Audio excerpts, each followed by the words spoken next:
Update. My 31 female best friend 32 female is telling me that my boyfriend 34 male cheated with her, but it says that she's lying. How do I get to the truth and then salvage whichever one of these relationships is worth saving? Original post. I've been best friends with Becca since 2010. We were college roommates, and then after we graduated, we still lived together up until I moved in with my boyfriend Nate in 2019. One thing about Becca is that she's always had a drinking problem for as long as I've known her, and she's done stuff while drunk that has sometimes caused problems in our friendship. She does try to stay sober, but every few years something will happen to make her start drinking again, which is what happened earlier this summer. So last Saturday, Becca called me because she was drunk somewhere and needed a ride home. I couldn't go pick her up because I had flu, and I was in cold medicine, so Nate went to get her instead. A couple of days after that, I started noticing that Nate was being weird with his phone. Normally, he leaves it out on a coffee table if we're watching TV or whatever, but he started putting it face down, so I couldn't see what notifications he was getting. My first thought was that he was trying to plan a surprise. And because of the timing, I thought that maybe Becca was helping him. Yesterday, I saw Becca. I told her that Nate was being sneaky all of a sudden, and asked her if he said anything about maybe proposing soon. She asked me if I looked through his phone, and I said no.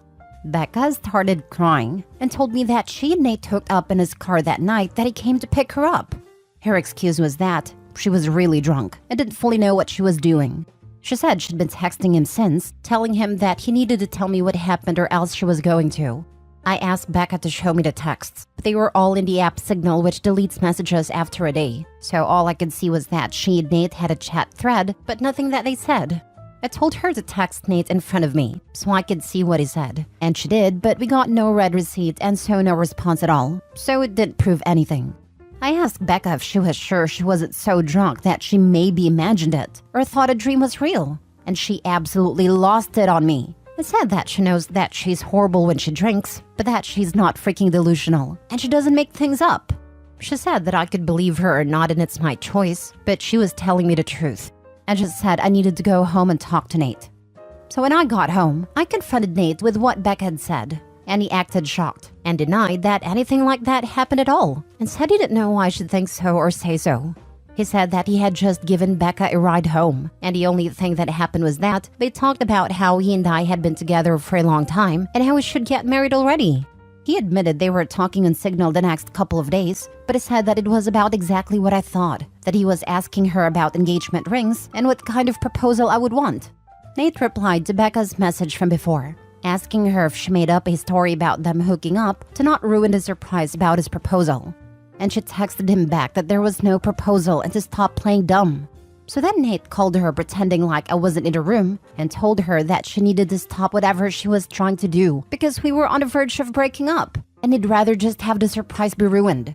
But Becca just kept telling Nate to stop lying until he got angry and hung up on her. I really didn't know what to think, and I still don't. Right now, Nate is really upset and not really talking to me much. He says that it's bad enough that Becca acted insane and ruined his plan to propose, but it's even worse that I believed her lies even a little and would think that he would ever cheat on me. Becca texted me saying she was sorry, but otherwise I haven't talked to her either. I don't want to think that Nate would cheat on me or that he'd take advantage of Becca if she was that drunk, but I feel like I can't be 100% sure because I've known Becca for 13 years, and I also just can't believe that she'd lie to me about something this important.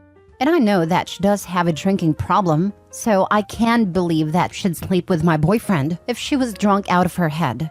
She's done some pretty awful things in the past when she's drunk.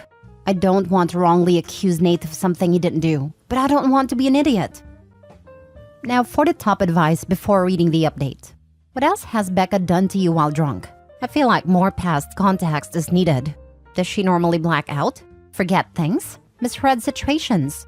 Has she hooked up with a past partner? Hit on guys you like? Please provide more background. The fact that they're using Signal to communicate definitely makes me think it's something sketchy and not some innocent thing. I am 60% believing her, but please provide additional details. So in the past when she's been drunk, Becca's blacked out and started fights with me and other people. She'll say really out of line, insulting things. She's kicked people out of our apartment because she didn't remember inviting them in. She's accused me of stealing clothes from her because I was wearing an outfit that looked like something that she owned. That kind of thing. She's never hooked up with anyone that I was dating, but she's definitely hooked up with guys that she knew I was interested in. Wow, that's tough. I'm sorry you're in this situation, because she seems like a total unreliable narrator. But also your boyfriend doesn't seem like he's acting that trustworthy either. What's your gut feeling? I don't know. I really don't think that Nate would cheat, but I just can't imagine that Becca would completely make this up. Both of their stories somewhat make sense to me, but I don't know. I don't know why Becca would be saying this if it wasn't true, but I'm afraid of deciding I definitely believe her and then having her later realize she forgot she hooked up with somebody else that night or something. From a new device, you can add the app and recover up to 30 days of messages by hitting the Restore Recover after being prompted with your 30-digit passphrase. Remember, nothing is deleted from servers. All your stuff is out there. I don't care what app you use. There is no such thing as privacy on a smartphone or computer for the average user. Now for the update. So on Thursday night, after I got everyone's advice, I told Nate that I had found out a way to recover deleted messages from Signal. He immediately took out his phone and opened the app and asked me to show him how to do it. So I already thought that must mean he was telling me the truth because he didn't panic or hesitate at all. Which was good, because when I tried to download Signal on my old phone, it turned out that it's too old to support the current version of the app, so it wouldn't work. Nathan asked me if we were going to have to go out and buy a new phone for me to believe that he was telling me the truth, and he said that he was willing to do it if that's what it would take. I told Nate it wasn't that I didn't believe him, I just wanted to have some proof, because I just couldn't understand why Becca would lie about it. Nate said that she would lie about it because she's a freaking crazy drunk witch.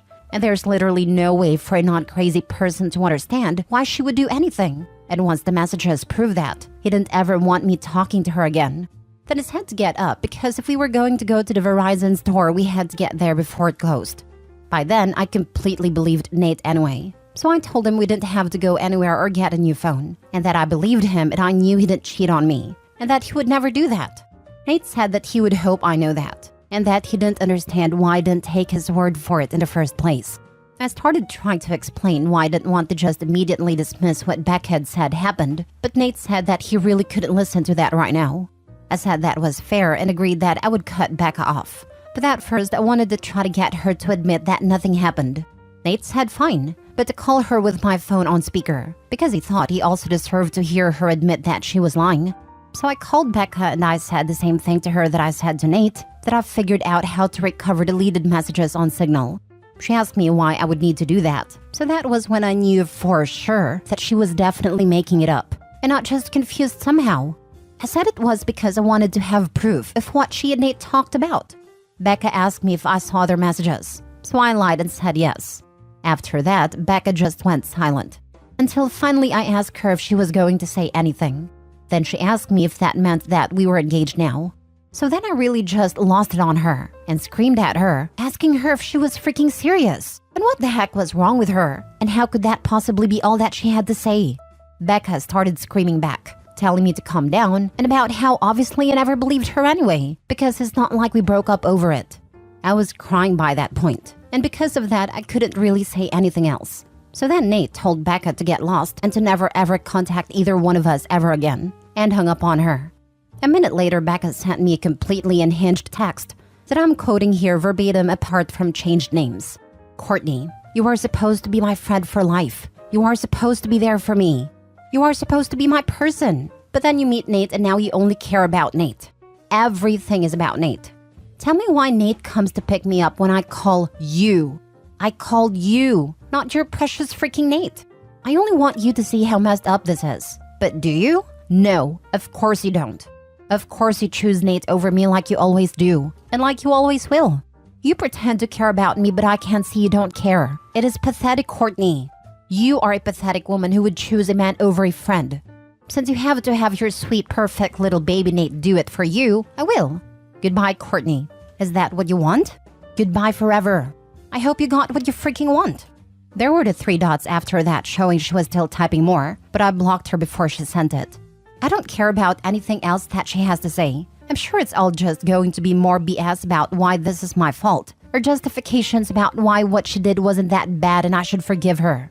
I know Nate is probably right, and there's no non-crazy logic behind why Becca would stoop to doing something like this. But obviously I've still been thinking about it, And my best guess is that whoever said that Becca still blames me and Nate, apparently mostly Nate, for her being a drunk mess who can't get her life together, is right. It seems like she somehow thought that if she said she hooked up with Nate, I'd break up with him, but still wants to be friends with her and then everything would magically be fixed. As far as stuff with Nate, I asked him if he thought he could ever forgive me for doubting him, and he said that since I came to my senses and I cut Becca off, he guesses we can try to put it behind us. I don't think he's still going to propose anytime soon. After this, I probably wouldn't if I was him. And from what Nate said, he didn't actually do any planning yet other than asking Becca about rings, and if I'd think a public proposal was tacky or not. All he was doing so far was trying to get ideas without me knowing he was talking to her about it. So just based on that, I think probably it's not going to happen for a while if it still does at all. Also, thanks to everyone for the advice and support. I know I didn't respond to many comments, but I really did appreciate everyone who cared enough to want to help. Wow, this is a perfect example of how drugs and alcohol affects behavior and logical thinking. BFF thought admitting to sleeping with your serious boyfriend would result in a positive or a win for her. Sorry this is going to delay your future with Nate, but hopefully with a bit of time behind you, everything will be back on course. Maybe invest in some security devices like cameras and rape alarm in case Becca approaches. I'm guessing you haven't seen the last of her. I'm sure she won't just go away. I'm already expecting her to try to get our other friends to get in the middle of everything as soon as she figures out she's actually blocked. And I'm not just ignoring her. I hope she won't try to do anything else, but I guess at this point I really can't know with her. I'm hoping things are okay with Nate. I think in a while they will be. I would get out ahead of that. Message your mutual friends and explain the basics of what happened. Tell them you're not asking them to take sides or cut her off, but you expect that she will try to get to you through them and you're asking them to respect your decision to end that friendship. I have something like that drafted. I just know that once I send it, everyone is going to want to talk to me about it, and I'm just not looking forward to it. I'll do it pretty soon though.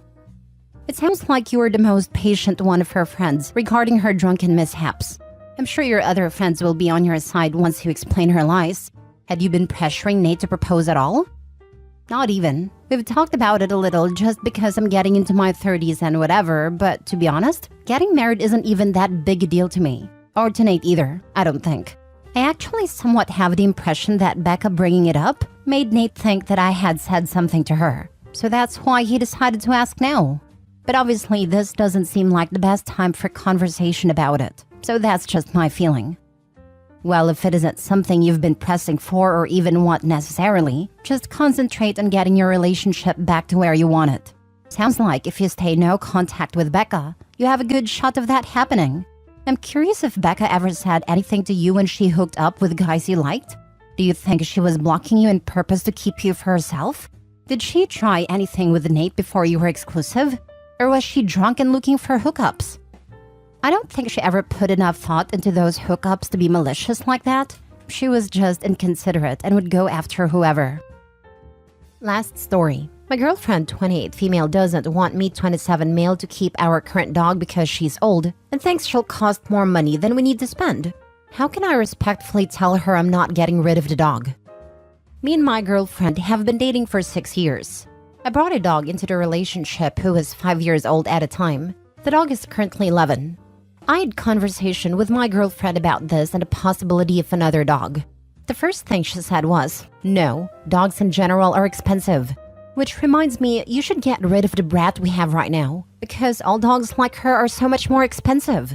After she said this, I told her that the dog was my best friend and something I would never get rid of, because she means too much to me.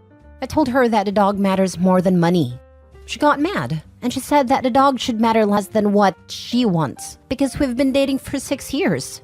I simply got up and left the room to calm down. The dog has never been a problem. She hasn't had to do anything with her other than feed her at night when I'm at work. The dog hasn't ever been a problem in the time we've been dating.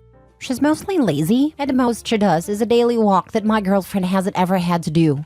I've owned this dog for longer than we've been dating, and this dog gave me the love that I wasn't able to get from anyone. How can I tell my girlfriend that I'm not going to get rid of the dog? I don't want to cause more problems than needed, but I do care about my girlfriend, and I don't want to lose her because of something as stupid as this. Now for the advice. How can I tell my girlfriend that I'm not going to get rid of the dog? You tell her straight. I'd be concerned at this point about how she treats your dog when you're not around. To word this in the gentlest way possible, I don't suppose it's with kindness. I seriously think you need to walk away with your dog. Yeah, I would seriously be concerned that one day you're gonna come home to find your dog gone, with your girlfriend saying, "Gosh, he must gotten out and run away, I guess," and not knowing if she actually drove him 100 miles away and abandoned him in the woods, or took him to a vet and had him put down. How about getting rid of the girlfriend? Like, for real, why you want be together with someone who wants to throw away an animal when I could get ill and cost money? What will happen when you get ill and cost her money? Or a child? She's unemployed, so I would be caring for myself with my own money. And we've talked about the children thing before, but she believes children are more important than animals, says they're a lifelong responsibility. You should get rid of her, because unemployed girlfriends are more expensive. Edit. Thank you everyone for the advice. I didn't think there would be so many people helping with this. I have decided, when I have time, to get rid of the girlfriend. I can't be with someone who, like many of you have said, who will not care for me when I'm old and sick with her, or who will divorce and leave me when our children turn out to be too expensive. Me and Pupper will live our best life without that weight on our shoulders.